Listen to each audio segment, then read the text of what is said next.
I'm Grim. I'm Zolgar. That's Kaiju. And this is Two Idiots and a Dog. Idiots on Film. Where we explore movies that we love. Or think are important for pop culture. This week on Two Idiots and a Dog, we're covering The Road Warrior.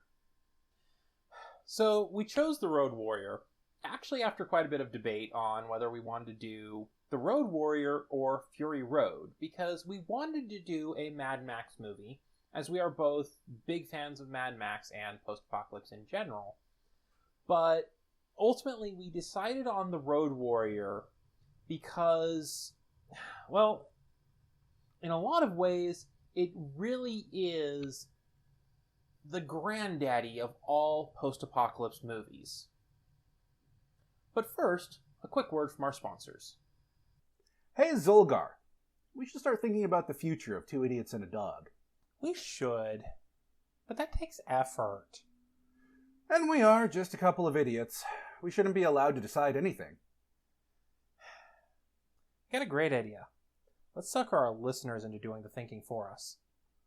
Okay, but how would that work? Simple. Listener survey.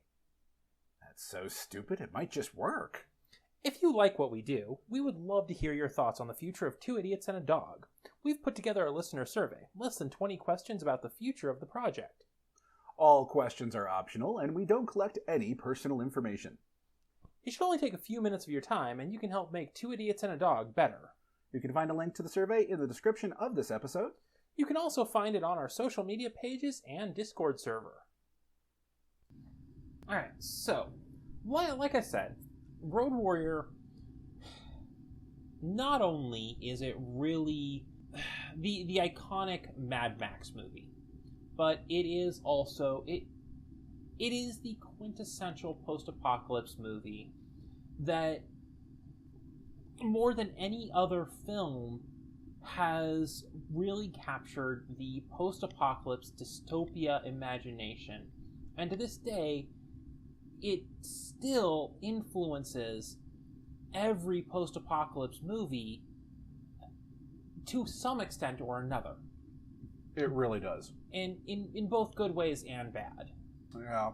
There are a lot of tropes out of this film that are great, and a lot of tropes that are not so great. We'll be getting into those later. Well, actually, let's go ahead and start with the not-so-great tropes. Okay. This is an action movie, ostensibly an action movie, from the 80s, which means we do have a lot of violence against women, sexual or otherwise. Yeah. Which is not great. And, of course, in a post-apocalypse movie, it does make a certain amount of sense. The lawlessness, okay, we've got raiders, they don't care, they're just gonna take what they want. But that... It doesn't mean we have to like it. Yeah. Of course, also, there's a dog in the movie. It's a very cute, very well-trained dog. He was a very good boy. He was the best boy. And we say was, because unfortunately... the dog doesn't make it. Now, I brought this up in the note session, and I want to touch base on it again. This animal death was handled in a very tasteful fashion. It is not shot on screen. It is not displayed afterwards. It is shot of the dog, shot of the crossbow firing, yelp. That is it. Yeah, you don't even see the dog's corpse. Which, if you have to do animal death for story purposes, I think this is the way to do it. You could even pretend, if you wanted to, that the crossbow bolt didn't kill the dog, just, hurt it, wounded it, and it ran off, and... If you really want to live, and it's okay. He's on a farm up north now. Exactly. He went to the green place. Oops, Yeah. Sorry, that's the wrong movie in the Mad Max franchise. A little bit. So that's largely the... well, sort of. We do have representation of a lot of alternate lifestyles on display here. Regrettably, 80s... They were all the villains. They're all bad guys. Yeah, we're not given any representation of alternate lifestyle in the heroes. Though, Yeah. or heroes. There weren't really many good guys in this movie. Yeah, We got a couple of heroes by the end of the film, but they had to get there. Now, interestingly, though, in the good guys, we do have someone who's disabled.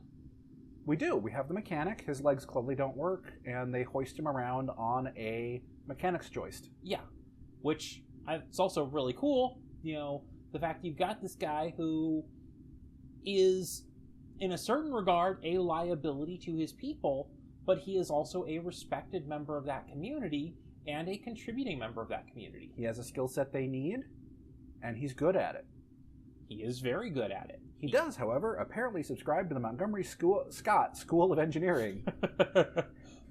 There's a part where they bring in a rig to run a tanker, and he's listing off all these things that are wrong with it because not only has it been sitting on the side of the road for a while empty, but it's also been shot by a sizable revolver right through the radiator block. And the leader's like, okay, but what does that mean? 24 hours. You have 12. Okay. Also, that scene was also just kind of amusing because the mechanic is relaying it to his assistant, who's yelling it to someone else, who's relaying it to the leader, and then back. So the information is being passed through 4 different people. Completely unnecessarily, which is what makes it work, honestly. Great scene. Yeah, now I will say this.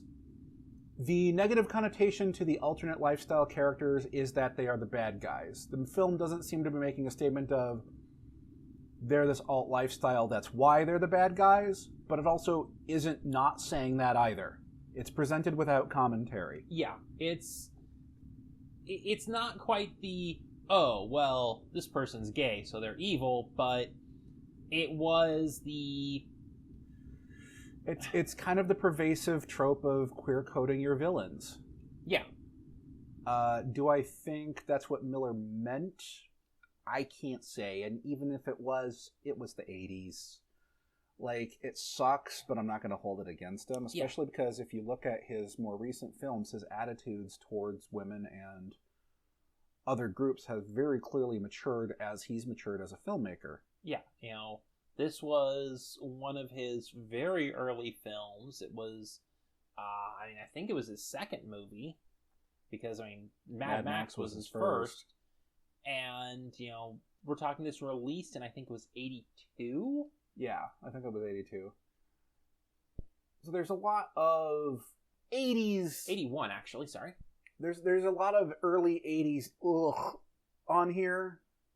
Just kind of smeared all over, but... Yeah, but that's pretty much the bad. Yeah, it is absolutely an 80s movie with all of the tropes and problems that come with an 80s R-rated action movie. This did give us some what I would consider good tropes, though. We've got our reluctant hero archetype. Max starts off the movie, he is not a hero. He is out to survive. He is willing to take from others if he needs to. He would prefer to take from other people who are assholes. But he's not really a good person or a hero by any stretch. We have the scoundrel with a heart of gold archetype in the Gyro Captain. He has to get to that heart of gold. I wouldn't even necessarily call it a scoundrel with a heart of gold. Honestly, like we kind of talked about earlier, in a certain regard, the Gyro Captain is the hero's journey archetype. Yeah, he gets the hero's journey. Max really doesn't. Max is more...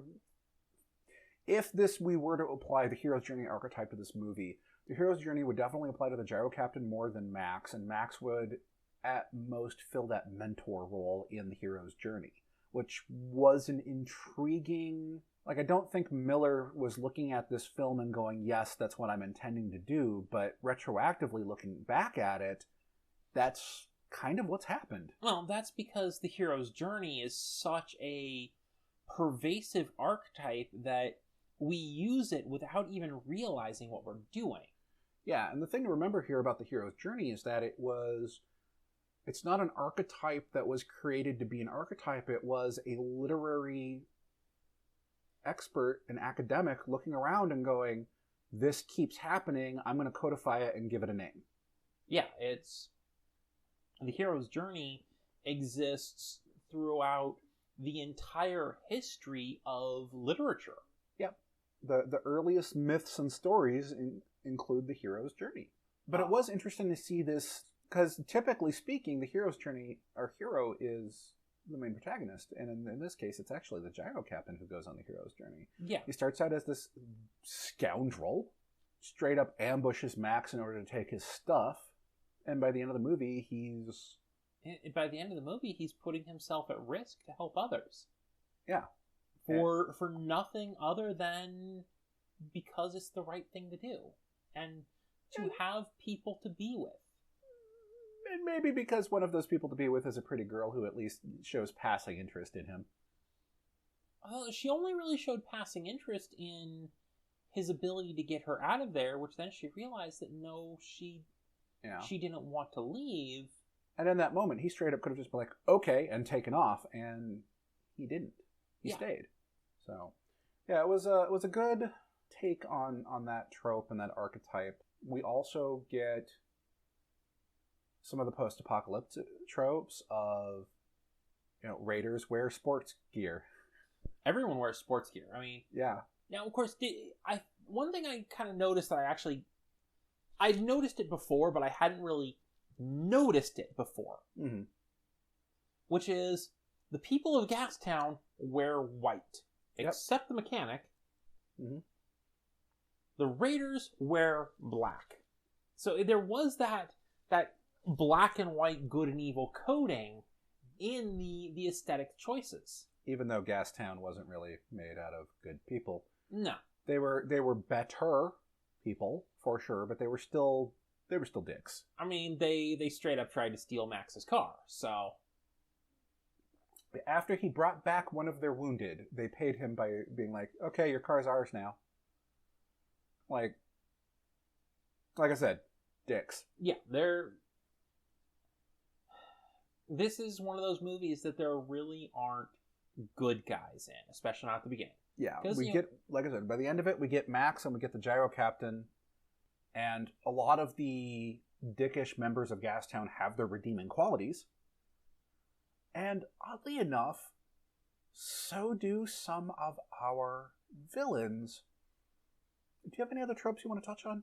One other trope I want to touch on really quick. Hit me. And that is the fact that it...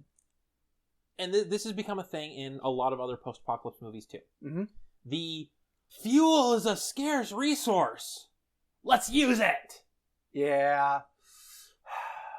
They burn a lot of fuel. And your argument about, in this one particularly, them having that egotistical idea of this refinery is already ours, we already have that fuel, makes sense. Yeah. But in so many others, you're just like, why are you burning donuts? Stop it!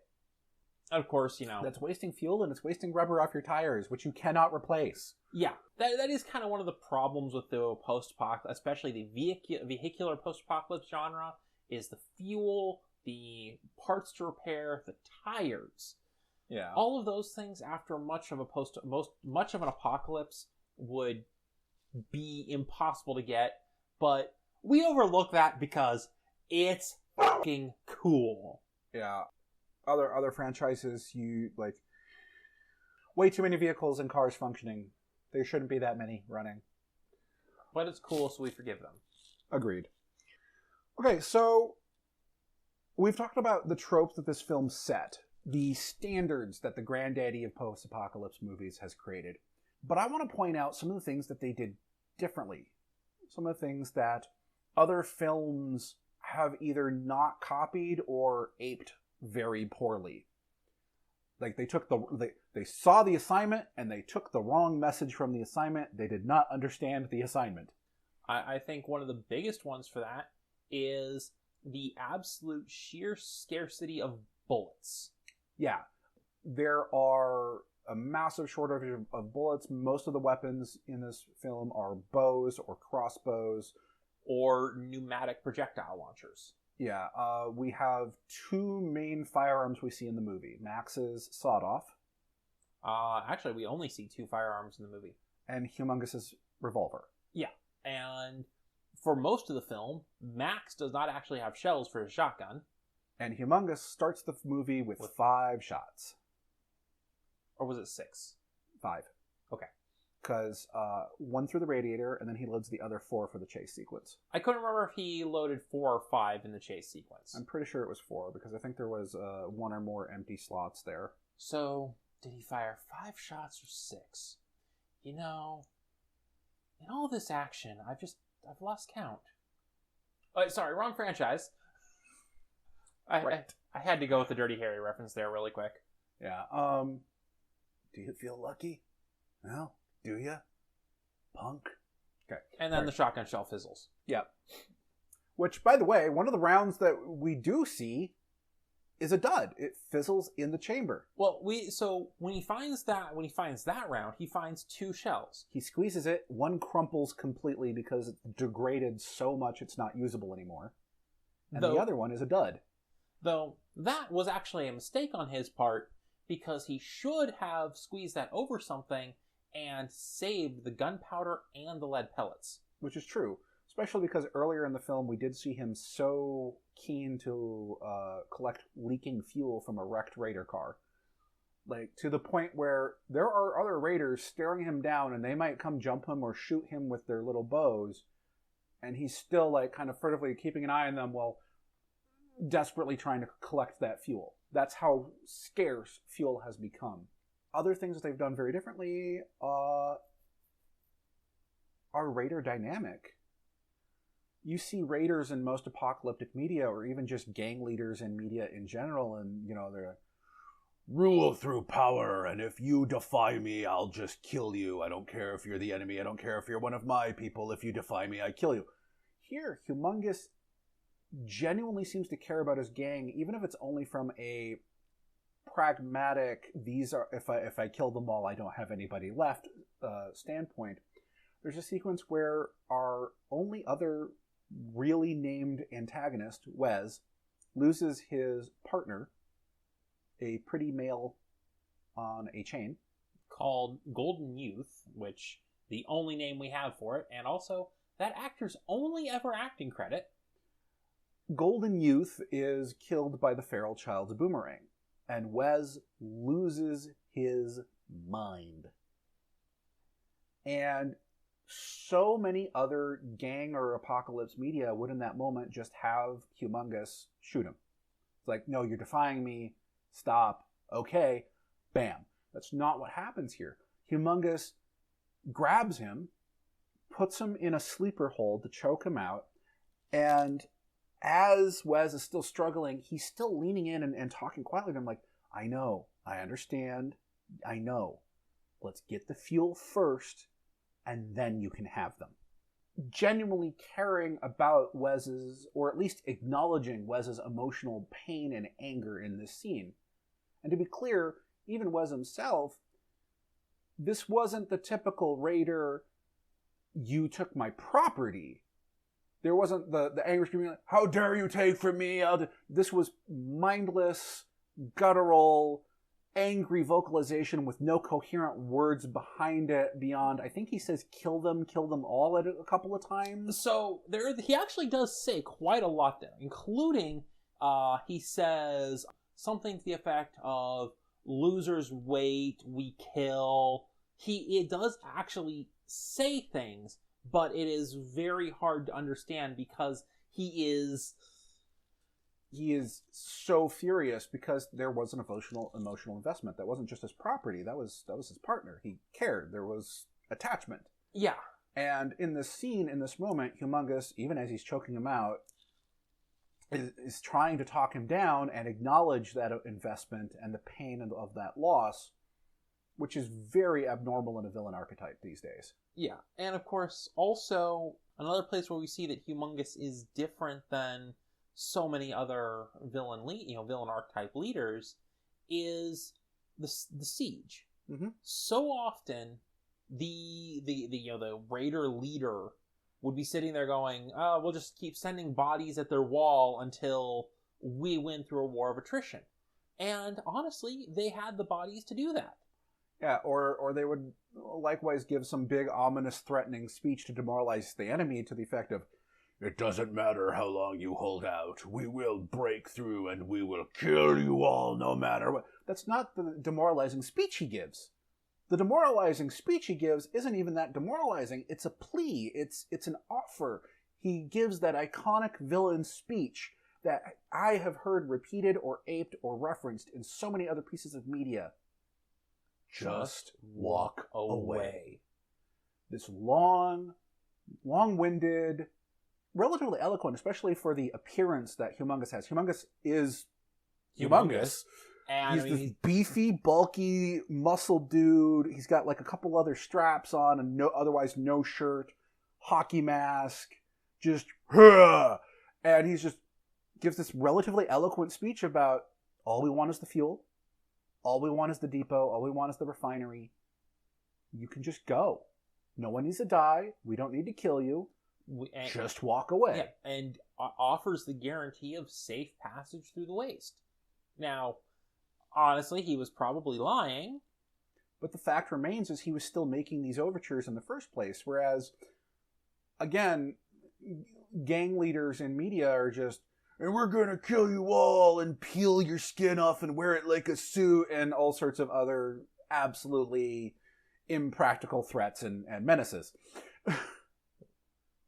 We're going to rape the buildings, stampede the women, and burn the cattle.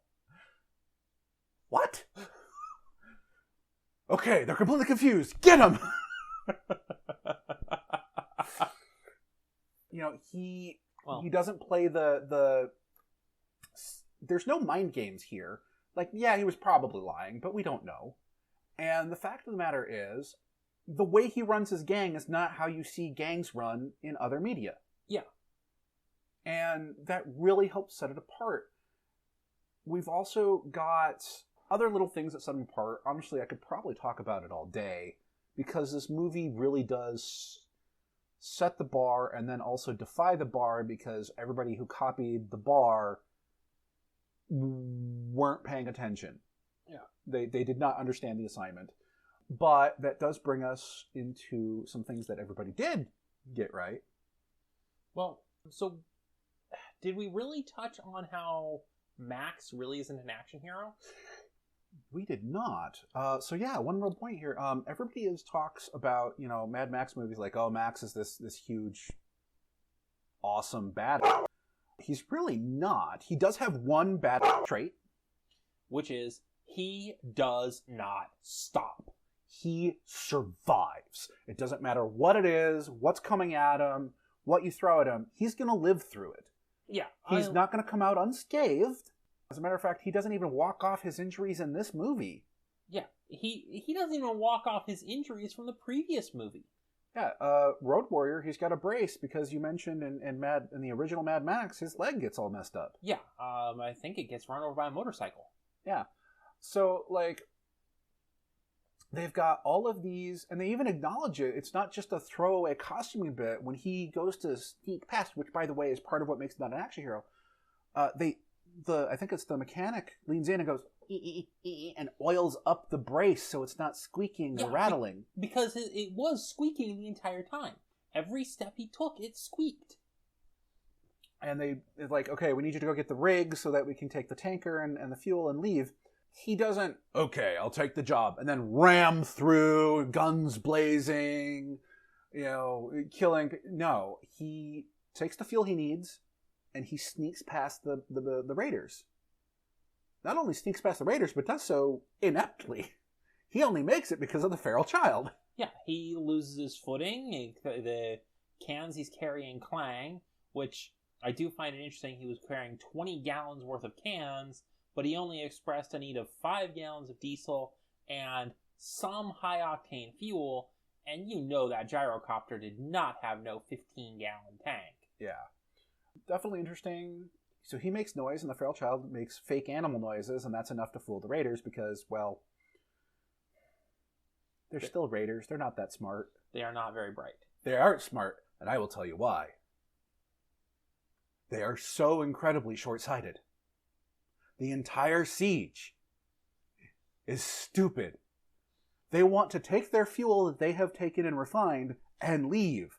An intelligent raider leader would go, okay, just leave us the compound. Take everything you want with you, just leave us the compound. Bye. Oh, would you like an escort to a certain point past here? Because we can provide that for you in exchange for the compound. Like, that's... Really? Yeah, okay, cool. Siege over, movie over, roll credits. No, they're like, it's ours, we must have it. We will take it. Dude, wait like a day and it's yours. And of course, also, you make that deal, you make the deal to escort them, then you double cross them, and then you have the compound and the fuel they were carrying with much less effort. But there is, like I was saying, there is something that other films did copy correctly, in my opinion, and that is the visual aesthetic. Yeah, the aesthetics of this film are... They are so iconic of the post-apocalypse genre to the point that this film has influenced things so much, and we're finally starting to see a little bit of deviation from it. But this film is to post-apocalypse movies what The Matrix was to the slow-mo action genre. Yeah, the 90s action movies, or early 2000s, because it was 99, but because how many action movies was it? Leather trench coats, sunglasses, and... Dude, they mocked that in Shrek. They referenced it in Shrek. But, you've got the whole, like, the various... The leathers, the padded armor, the gas town compound. Yeah. Rubber tire fences, chicken wire, barbed wire, some plywood here and there. That aesthetic has been copied so much. The terrain. How much post-apocalypse is just wide open, desolate wasteland? Yeah, it's because that's just become such a thing to the point where it's either that's what's done, or it's someone specifically not doing that because that is what is done. I mean, even vehicle designs come off of the visual aesthetics of this movie so much. The ramshackle, like, you can see what it was. Most of the time. Some of them you're like, what? I mean... That's just a go-kart with armor plating. I mean, I know people who drive those. I mean, you hang out with the survival apocalypse con people. So, yeah, you know a lot of people who would drive those. By the way, if you're listening to this and you're in Arizona and into post-apocalypse, look up The End of Days. That's totally not a shameless plug for a group I'm part of. You see what I have to work with? Oh, come on. They're awesome. So, weapons designs, visual designs, costuming, vehicle design, everything, landscape, terrain, structure, even the desolate wreckages that you come across, like the big rig that they end up stealing to use, the guy that owned it was dead already. All of these little elements are aped and copied all over the place because it's created such an iconic visual style. Yeah. And it's a visual style that has truly captured the imagination of a pretty sizable group of people. Yeah. The fact of the matter is, part of it is that it hit the perfect time. It hit in the 80s, where everybody was expecting nuclear Armageddon. Yeah. And you've got this movie that's kind of bleak, ostensibly an action movie, but it's showing you that the apocalypse can still happen and people will still be here. And there's a weird sort of hope to that an entire subculture latched onto. It's slightly off topic, just slightly. Regarding that, I had a conversation once with somebody, and what I expressed is that the reason so many of us are so into the post-apocalypse is this idea that maybe, just maybe, after it hits the fan, the world blows up, just maybe, this time around humans will get it right. And of course, we see that at least at the point where things are in Mad Max, that's not happening, but... There's a group kind of sort of trying, but they're not there. But it's implied in this one that at least that small group does manage to make something better after the movie is over. Yeah, they even give a name to it. They call themselves the Great Northern Tribe by the end of the film in the epilogue. Yeah. And it's implied that they managed to create a lasting civilization in the Northern Territories. But all of the aesthetics, the one thing that we really need to refocus on and spend some time on here is the vehicles. Oh, the vehicles. Oh, I mean, God. They are so impractical, but I love them. And we have to start with the greatest of them. The last of the V8 interceptors. Which they then promptly blow up. But don't worry, he rebuilds it later. Yeah, but it's still hard to watch. It's hard to watch the wreck, and it's hard to watch the explosion, because you're like, oh, sweetheart, no. And, of course, he loses that car so many times. Yeah. Great car, though. Iconic to the series, and iconic enough that you can see elements of its design echoed and mirrored elsewhere. So, the vehicles, the V8 Interceptor, there's a few other, you can tell that they were like, there's a couple that were clearly old police cars, a couple of other oddball cars that have survived more or less intact with slight modifications. I think, isn't one of them basically an El Camino? Yeah, the pink car, I think. Yeah.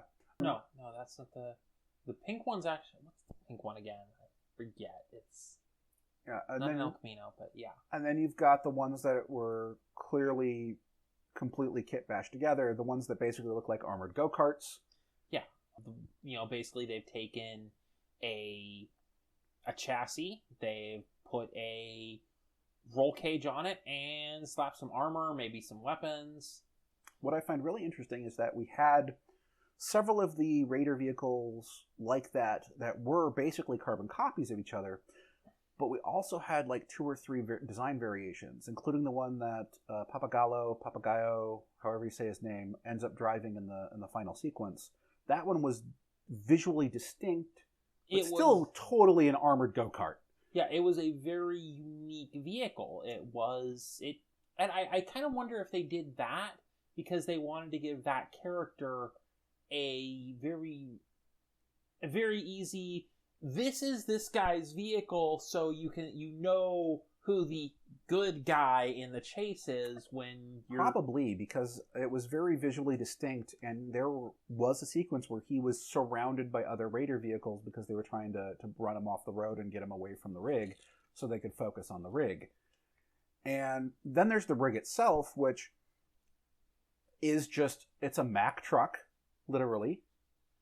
And it's got going with a Mack truck served multiple purposes. First of all, Mack trucks are, when you think of a big rig, you are probably thinking of a Mack truck. They set the standard for what a rig looks like. Also, Macks are workhorses. There's a reason there's a recurring phrase in media and pop culture, hits like a Mack truck. Yeah. They're beefy, they're bulky, they're long haul, they're built for endurance. I'll be perfectly honest, at the end of the movie, if Max could have flipped that guy over, it probably would have driven off. And then there's the tanker modifications they make. Well, they did some modifications to the cab as well. They did. Now, the one thing that actually really annoyed me that they didn't do as a modification to the cab, they didn't put anything over the windscreen. They did not.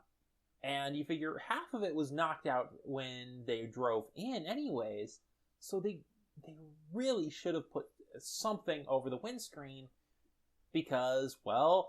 They did, however, think to armor the radiator. Yeah. Humongous actually ends up trying to core the radiator again to slow the vehicle down, and they've got an armored scoop on the front of it now. That's thick enough that multiple shots do not get through it. Yep. I'm going to backtrack real quick here because I just thought of something. There is one other thing this movie does that most other movies do not do. Max technically does not kill either of the main antagonists. Yeah. Humongous kills himself and Wes by ramming the rig. Which, That is such a stupid move. I still don't know why he did it. Yeah, I do not understand why Humongous rammed the rig. It looked cool. I could understand Humongous having one of his minions ram the rig to flip it, but yeah, which bring us back on the current topic. Humongous's rig was, I don't know what that was before they modified it. Maybe some kind of roadster with the elongated forward section, but I don't know. I don't know. Really cool, iconic design on the vehicle, though. Yeah, I mean, all the vehicles. I mean, even the bikes, the modifications they made to the bikes to make them, post-apocalypse and visually distinct were cool. Yeah, honestly, I probably know some people that I could talk to get like, oh yeah, that vehicle was this, and yeah. I know some car nuts. Not to be confused with truck nuts, which are a terrible design choice, and if you have them on your vehicle, why? My truck's a man. It's got balls. Get out.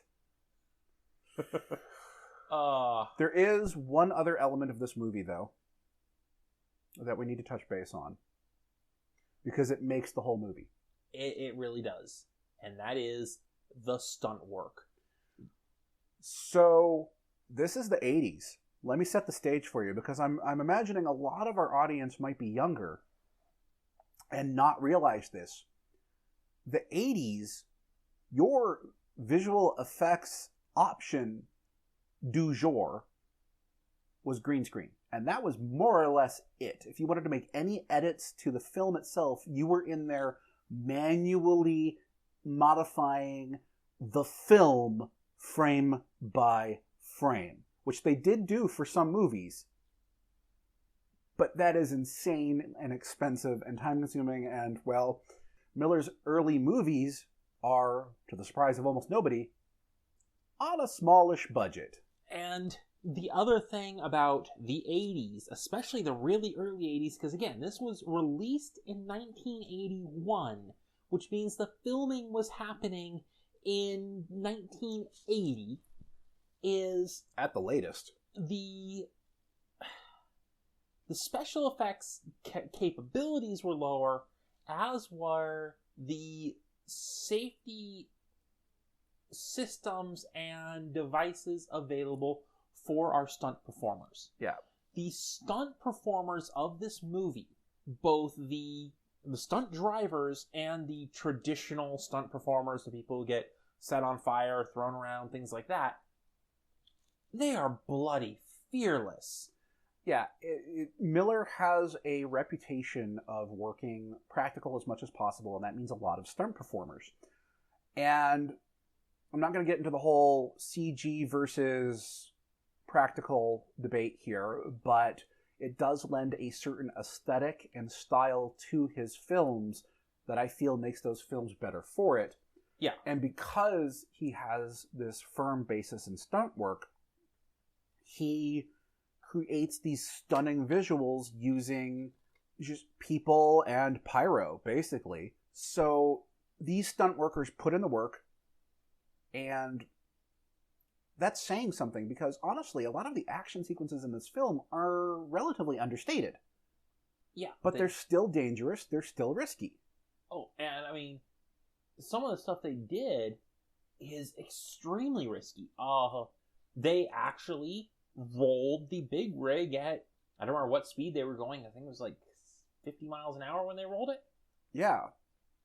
And the stuntman who did that was honestly only...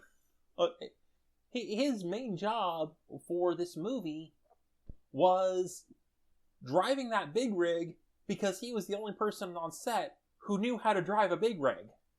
Yeah, there's lots of great stunt performers who really put in the work here and have created a legacy of impressive and, frankly, stunning visual stunt performances. And there's one guy, though, one guy in particular I want to touch base on. And I think you know the guy. And it's the guy who gets thrown like 60 feet through the air.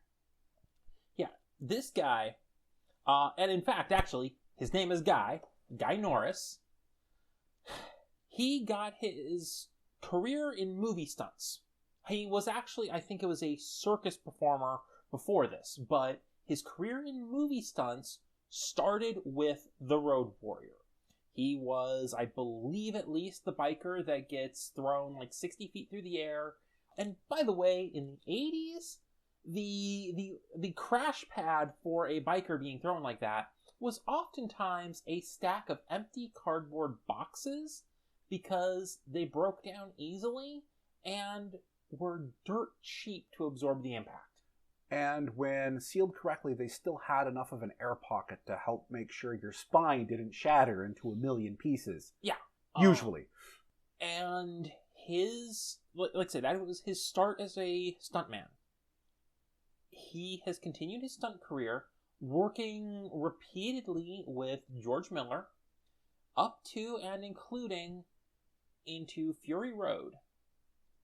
He has since retired from stunt work. He now is a stunt coordinator, still working with George Miller. He is actually on as the stunt coordinator for, at very least, Mad Max The Wasteland. I don't know if he's a stunt coordinator for Furiosa or not. He retired from doing the stunts himself after doing the most dangerous stunt in Fury Road and one of the most dangerous stunts in Hollywood stunt history, which was the war rig crash in Fury Road. Because, like in Road Warrior, they actually crashed a full-scale big rig. Yeah. Again. Because of course they did. And I could, but I don't need to sit here and elaborate on how much kinetic energy a rig at speed can generate. Yeah, even if they were only running it at quarter speed and speeding it up, that is still so much kinetic energy. Yeah. And that's Road Warrior, baby. That is Road Warrior. That's it for this week. Thank you for listening to Two Idiots and a Dog. If you like what we do, you can support us on Patreon at patreon.com/tiaadmedia. That's TIAAD Media, all one word. If you want to send Kaiju fan mail or reach out to the idiots for anything, you can email us at tiaadmedia@gmail.com. Again, that is tiaadmedia@gmail.com. You can also join us on Discord. Links can be found on Patreon in our email signature and on our SoundCloud page. We would also like to give a special thank you to all of our patrons on Patreon. Especially these idiots. Random Warrior and Rain. If you want to hear your name included here, you can support us at the Honorary Idiot tier on Patreon.